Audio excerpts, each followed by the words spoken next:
Dennis Young here, Primitive Substance Channel. Ryan Sollee from the Builders and the Butchers Band from Portland, Oregon. He's got this Americana sound and another record coming out, your seventh. So, Ryan, thanks for doing this.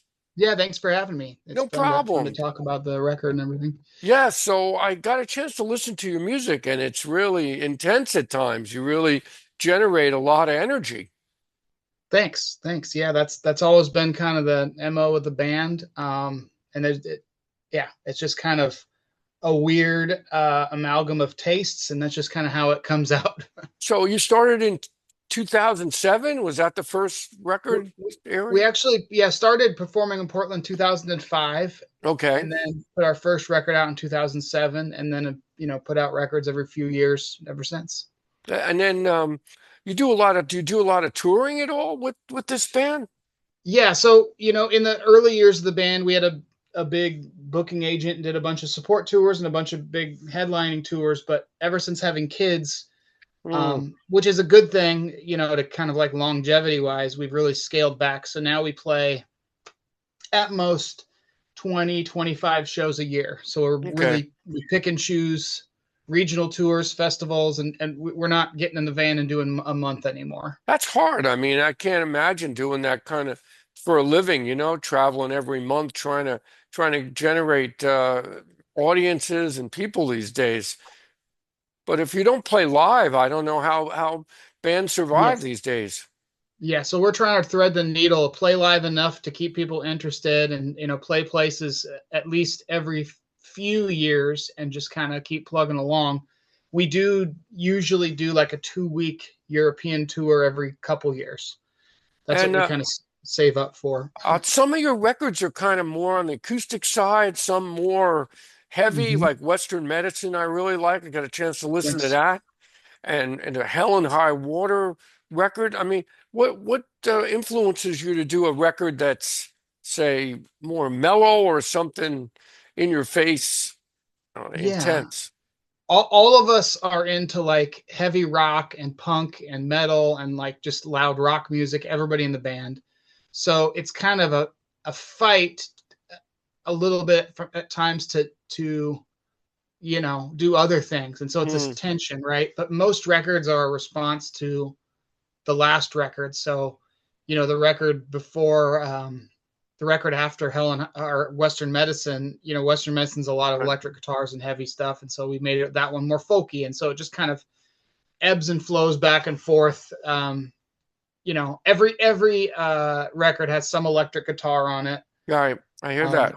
but a lot of those songs, if it's like, okay, we're doing this song, we try to mess it up a little bit and make it not so standard of a rock song, but make it kind of weird, or have a weird drum or a weird noise, or just something to make it stand out. I like that because then you could be a little different and original. That's what it's Yeah. about. So, who are the members of the band? Maybe you could mention who's in the group, the names of the members.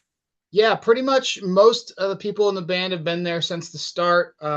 Harvey Tumbleson is like the kind of, he'd be like the Brian Jones, can play everything and kind of, makes the songs unique, plays mandolin and banjo and, bouzouki and dulcimer That's and all these great.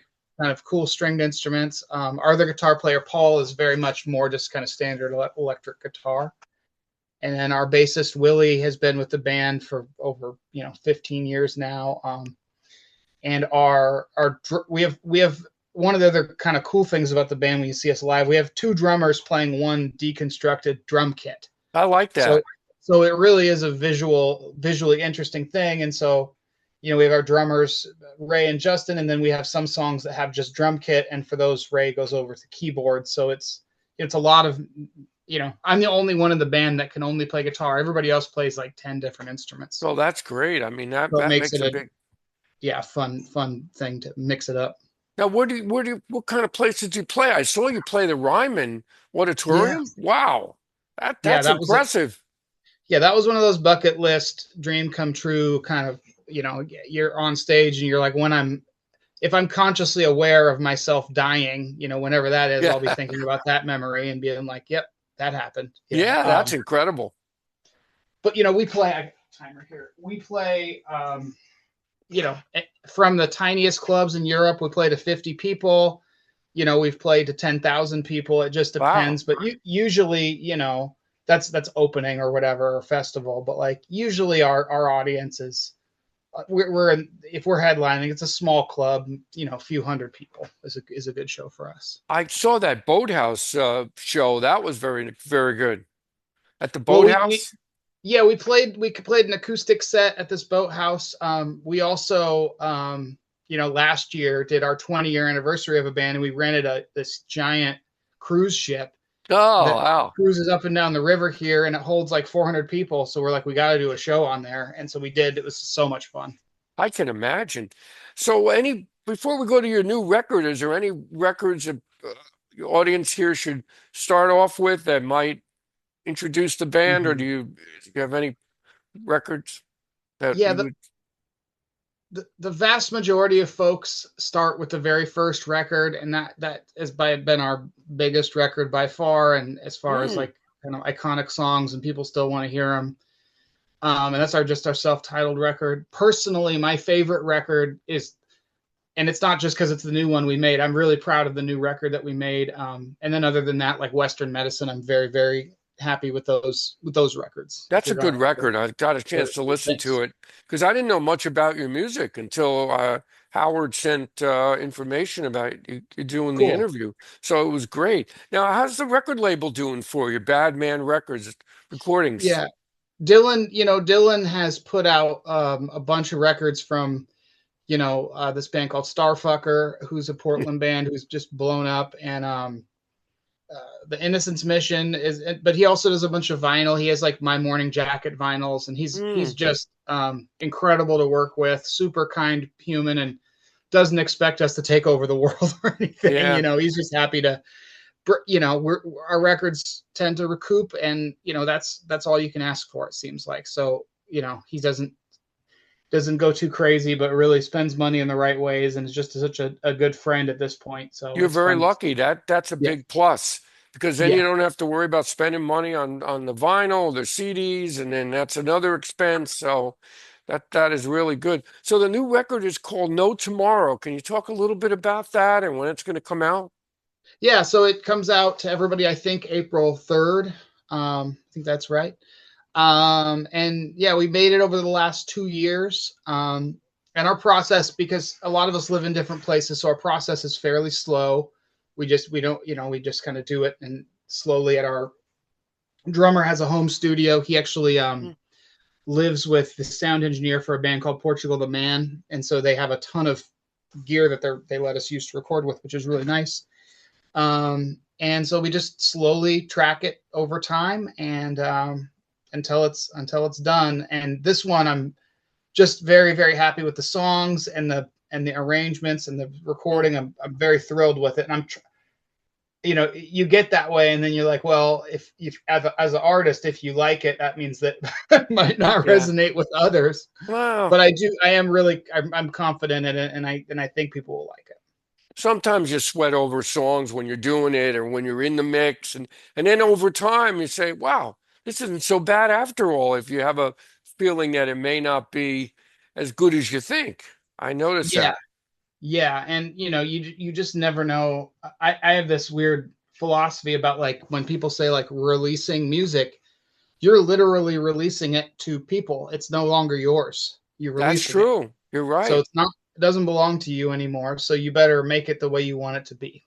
How about this Ray Rude? He did the producing of it, right? Yeah, he's one of our drummers, and he's done the last two records. He's become a really proficient recorder and has lots of good ideas, and is such a broad musical taste that he hears things in a lot of different ways. So it's really great to work with him, and he lives there, so he can always be working on it and shoot ideas across and stuff. So yeah. Well, that's a tough process to actually get when you have a number of musicians on a record. Do you write most of the songs? Are you the Yeah, I okay? write like the chord structure and the lyrics and the melodies and stuff, and then the guys come, and a lot of times where there's rearranging and there's mixing of parts or adding parts or extending of parts, but I'll bring like the skeleton of the song in. They sound great. I mean, the acoustics, Thanks. you really put together records really well. I mean, Thanks. they sound really good. I mean, Thank you. some bands put things together and it's a mush of sounds, and like the current state of music these days, some of these groups that are out there are just, they're not very good. Well, I think, everybody in the band, I can say like everybody has good audio taste as far as like what they like and like what the influences Mm. are. And so I hope that that comes across in our recordings. Now, when's this gonna actually be out, this record? Yeah, it's April 3rd. Okay, great. Yeah, and we're doing a couple release shows, one in Seattle April 9th, and then one in Portland April 16th. And then we're doing kind of some real regional tours, and then going to Mm. tour more next year. But we just cannot hit it like we have in the past, so we have to Yeah. spread out our touring. Are you gonna come out to the East Coast at all? Because that's Yes, where I next live. year we'll be doing the New York, Philly, Boston, probably that circuit, maybe DC too. Within Brooklyn's a hot area these days. Yeah, Very hot for bands. I love playing in New York. It's really hard to get into New York. It's a thing, man. Just Oh, like I getting in know. and out of I the used to city. play in New York. I know the whole scene there. It's very Yeah, tough. It's but not easy. it's got great, great clubs, and it's great to walk around and have the best pizza you've ever had, or Of awesome course, right. sandwich, and just kind of be in it. The food is great there. So now you're going to play those shows, and then what's going to be coming up? That's pretty much what you're going to be doing, touring and promoting this Yeah, record. we are going to Europe in May, so we're doing our tour there. Oh, Yeah, so we're that's doing that. great. Just today, I don't know when this will air, but like today we're launching a Kickstarter. A company's making a board game based on our music. So No I'm like, kidding. that's Fantastic. very, yeah, it's called Longtail Games. And so we'll have it all over our social media and stuff. People can order it and on our site. I'm going to have it up probably next week. So please send me a link on that. That's Let exciting. me let me write down to do that really quick. Because I'd love it if you could put it's Oh, I something we would really want to. absolutely. Whatever I can do to help you guys. Any type of promotion I could do. Awesome, thank you. And Yeah. and they're basically going to be the music behind this board game. Is that how it's going to work? The way it is like it's interesting. It's almost like the game is kind of like poker, but with a kind of a D&D twist, and then Hmm. all of the cards have like song lyrics on them. So it's interesting, and then you do something based on the lyrics. And I haven't Ah, we just got the test version of it. Haven't got a chance to play it, but it looks cool, and the guys made a ton of games. So that is great. And you're going to get like commission or some kind of yeah. royalty. That's great. The key Hmm. to all this is publishing. So if you have your music published by you, and that's the whole key for people making money in music these days, and the live shows.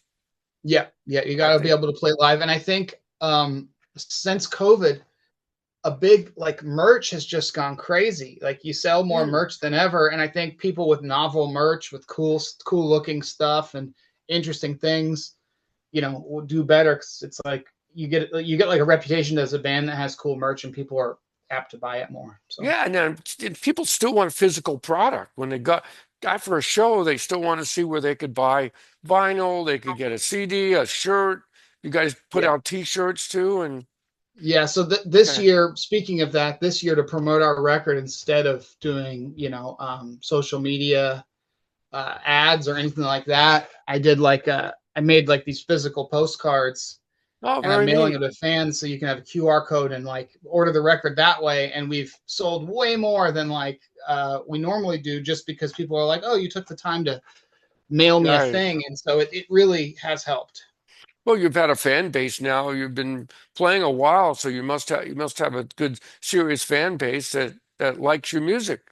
Yeah, they're funny. They're really unique people. You can't peg them as far as like a type of person, but they all Mm. are just like extreme individuals. So what's the music scene like out in Portland before we go? What kind of music is being created there? Bands or Yeah, so Portland's always, since I've lived here, had a real vibrant scene and a mm, lot of turnover and a lot of really good young, people coming through, getting big and getting noticed, and making their way in the world. But the nice thing about Portland is that like it's not competitive. Like you go to LA and people are like, oh, you can't play there because I'm. And here it's just all like love and support, and the vibe is real. Like everybody just wants to see everybody do good. That's good.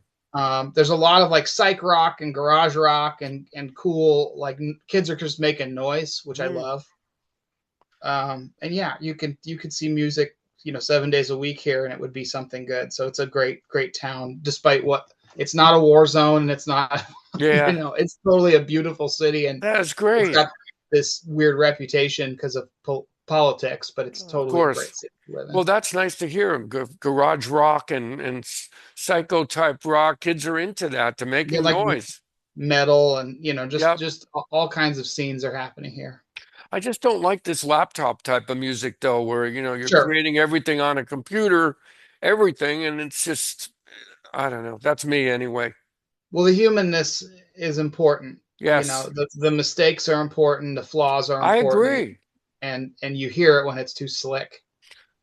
I like that because you're right. Mistakes make sometimes a difference in songs, or oh, where did that come from? Yeah. Or something out of the blue that you hear something and you didn't expect to hear. Yeah, I'm not a musically trained singer at all, and all my favorite singers aren't either. um, Okay. and so we didn't use any auto tune or anything on this record, especially just to like be like, no, that's pitchy, it's fine, Mm. it's real. One of the bands reminded me of was Decemberists. Are you Yeah, a fan of them? we are actually our we're friends with them. Our Mm. second album was produced by their guitar player Chris Funk. Oh, how about So that? No we're very wonder. we've opened with them and for them and stuff, and I yeah, love their totally. sound. They're great. Yeah, they're good, man. And you guys, I see how there's a fit Yeah, with working with them. Ah, that's now are they out in the West Coast also? yeah, they live in Portland here. Yeah, Oh, okay. So they're part of the group of musicians playing out there. yeah. So Ryan, I don't know what else you want to say, but thank you for coming on. And I want to make sure I want to have that board game and your new record. And really nice to meet you here. And I wish you the best luck out there. You're doing great.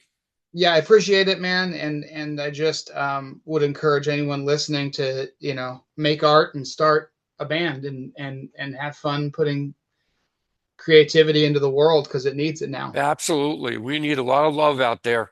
It's Yeah, needed.